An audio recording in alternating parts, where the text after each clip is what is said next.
weekends. It's Friday, Saturday, Sunday. We stay open until 11 p.m. and then starting December 16th, it goes all the way through the end of the year through December 31st. We're bringing everything back that we did last year for 2010. So that's our signature show, Shamu Christmas Miracles.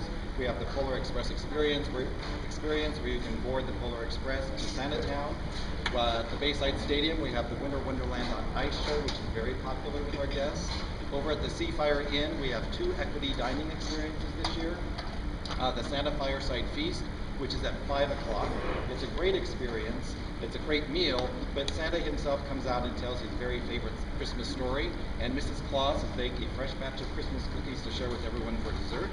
And then at 8 o'clock is the Christmas Makahiki Luau.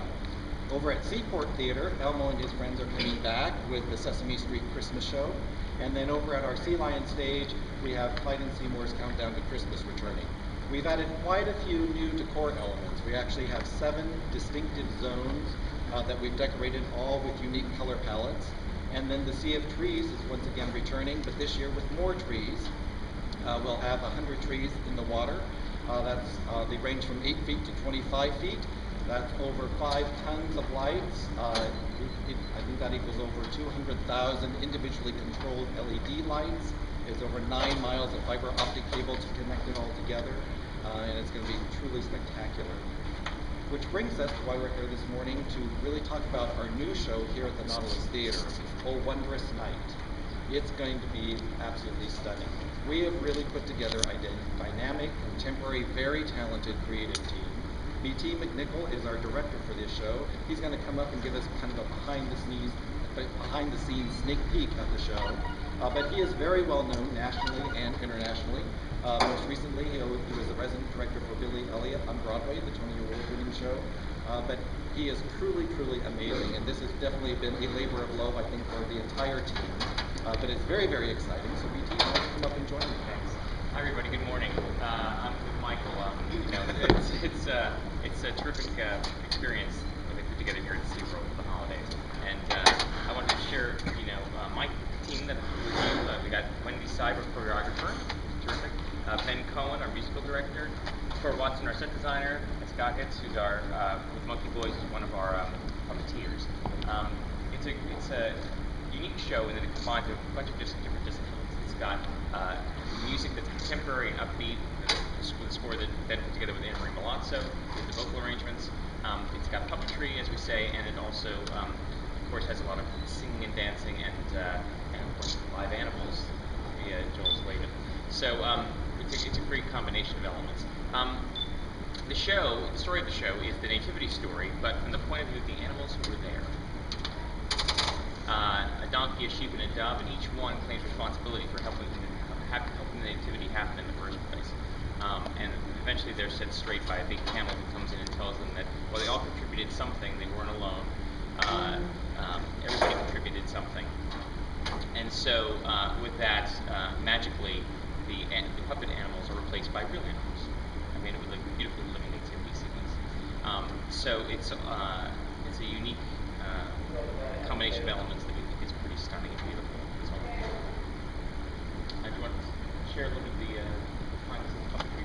Sure. That'd be great. Scott, Scott's going to take you through one of the puppets that we have here. It's a dog puppet.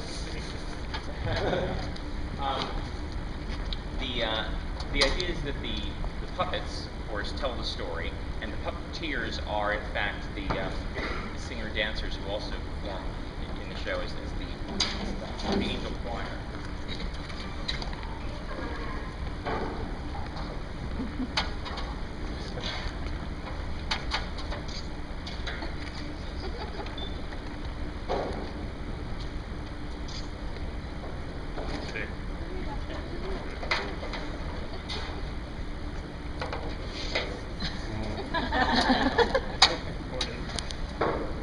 How's everybody out there today? Very well. Just waking up. Good.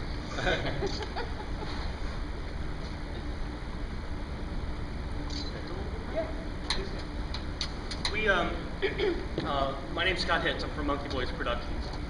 When we were approached to do this production, we were basically issued the challenge of doing all the puppets with one person, which is a little tricky with a quadruped. Any animal that has 4 legs, it's kind of tricky to do with one person. But our lead designer, Michael Latini, came up with a really ingenious design, which has the mechanics basically all in the back of the puppet there. So the puppeteers can actually move the legs with one hand and make the mouth talk with the other. You both have the same thing, walk and talk at the same How time. about that? And chew gum. Great, thanks, Scott. So that's just one of they're all terrific puppets. They're all cute, charming, and terrific. Does anyone can talk a little about the score? How we put it together?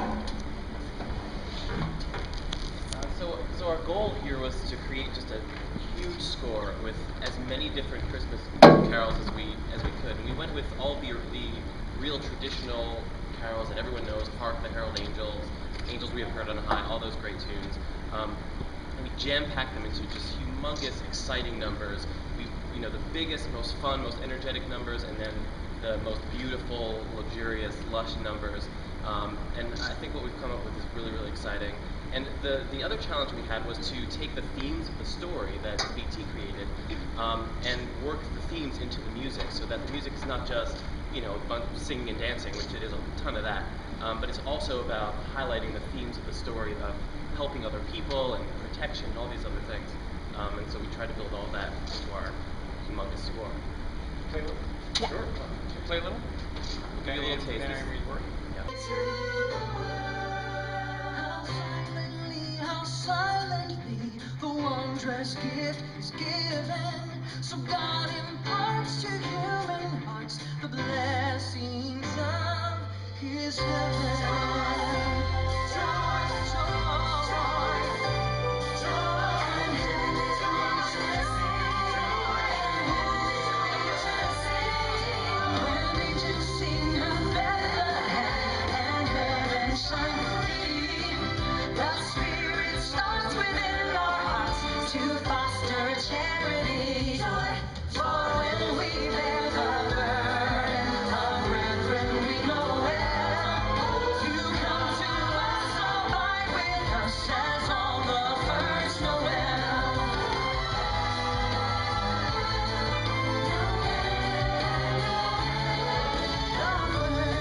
first Noel. Angels, serve one another, all lights far away. Noel, Noel, Noel, Noel. Born is the King of Israel. The story told of Bethlehem reveals God's holy plan to pay the price of sacrifice and serve our fellow man. There's Noel, the angels. Ben was truly went over 34 classic Christmas carols into this one show, so it's really, really amazing. And well, as you say, Wendy, there's a lot of singing and dancing going on. The show, a little more than 2/3 of the show is just singing and dancing, and Wendy's done a terrific job of everybody around. She talked about how she approached it. Well, as you heard, Ben gave me an incredible score to dance to. So I was like, well, done. My job is done.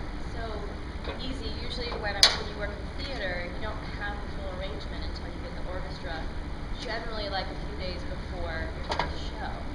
So to have all the instruments and the emotion and the energy all there from the very beginning is such a treat for a choreographer. And then we have 12 cast members, and we have 2 soloists, and they are all a cast of characters, and it's been such a pleasure to work with them. Everyone has a different arsenal that they get to play with. Some they're really good at this kind of dance, really good at this kind of dance. So it's been a joy to highlight what they're really good at, and they're also an incredible group that comes together. And we have different kinds of styles. We have a fun gospel number. There's a very beautiful sort of solemn number with candles, which is very lovely. I don't want to give too much away. We have these beautiful robes that our costume designer created, so they get to swirl and move, and it just helps add to the dance. So my job has been actually very easy because I have an amazing crew to work with. And you have to come to see the dance, not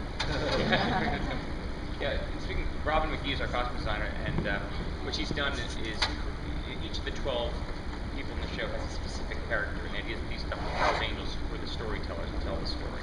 So out of this group of individuals come these puppeteers who tell the stories. So it's very much an ensemble piece. They also handle some of the animals at the end. So for them, it's a lot of fun because they're on all the time, they're busy all the time, acting, singing, dancing, and doing something. It's sort of a coup de théâtre that way. But of course, with these beautiful costumes, we also have a beautiful set by the incredible Court Watson. And Court can talk about some of the things that he and I spoke about in terms of being put together. Absolutely. So BT tells stories with words, Wendy tells stories with dance, Ben tells stories with music, Scott tells stories with puppets. Our lighting designer, Jason Kantrowitz, tells stories with light. So my job is to tell story with pictures. And the challenge in this show is how do we create a manger that works with puppets that are this big, and then make it grow magically so that it becomes the size of the real manger when we have the living animals. So what you're seeing in front of you now is the manger in its fully grown size, but it also has a smaller version that is wee tiny, as tiny as it can be in this 2,500 seat venue. So that's what I do. Thanks. And BT, I was also thinking, one of, no pun intended, one of our guiding stars when we put this together was kind of thinking about that this experience needs to be inclusive, not exclusive. And so really the themes in the show are very universal. It's about having those simple acts of kindness or helping a stranger. It's about having a sense of hope or faith in the unexpected. And then it's about giving comfort to those in need. So it's really universal. Yes, and each of the puppets, when they tell their story about how they helped the nativity happen, whether it was helping Mary and Joseph get to Bethlehem, or Mary and Joseph decided to sleep in this barn when they didn't know what was going to happen next, or the sheep who gave them warmth. All those themes are inclusive, and everyone shares in those, and those are the themes that come back to us at the end of the show and lift us into the finale. And it's truly spectacular with the animals.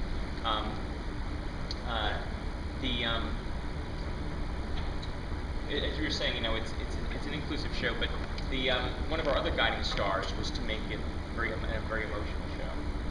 The first thing that Michael and I talked about when we talked about the show, we said, we want this to be, a very sincere, emotional show to remind everybody about, the spirit of the season in a very deep and rich and emotional, connected way.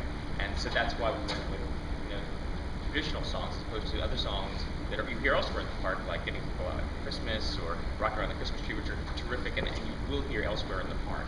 But this show has a completely different score, as Ben was saying, and sort of the other classics, but treated in a contemporary way. So hopefully it delivers on both the emotion and the inspiration of the season. I think that's one of the things we want. Definitely. And I think we have our surprise. Great. Mike? Well, I'm always up for a surprise. Joel? Yeah, there we go. If you don't know, this is Joel Slavens. He is one of the world's most revered animal trainers, very well known for all of his efforts with dogs and cats and finding homes for unwanted dogs and cats and rescue and adoption. This is Meadow. She's a 4-year-old miniature Sicilian donkey. And if you talk about an animal that really likes to perform, when we take her, go back in the barn to get the animals ready, she practically drags the trainers on stage. And she's tough to get off a stage sometimes. She's having fun with all this. She really likes this whole show business thing.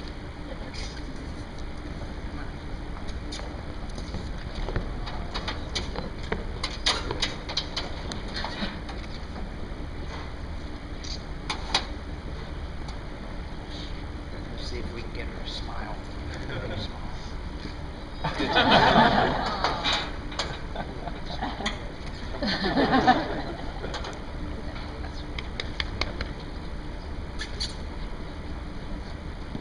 So BT, do you want to say some other puppets that we have, so then we'll know obviously what to correlate to animals? Yes, we have obviously, we have the donkey, and I will say what's fun about this is that we were able to get the pictures of the actual animals beforehand, and so all of the puppets that Scott and his partners designed are actually based on the actual animals that we have. So when to at the end of the show, they actually look like one another.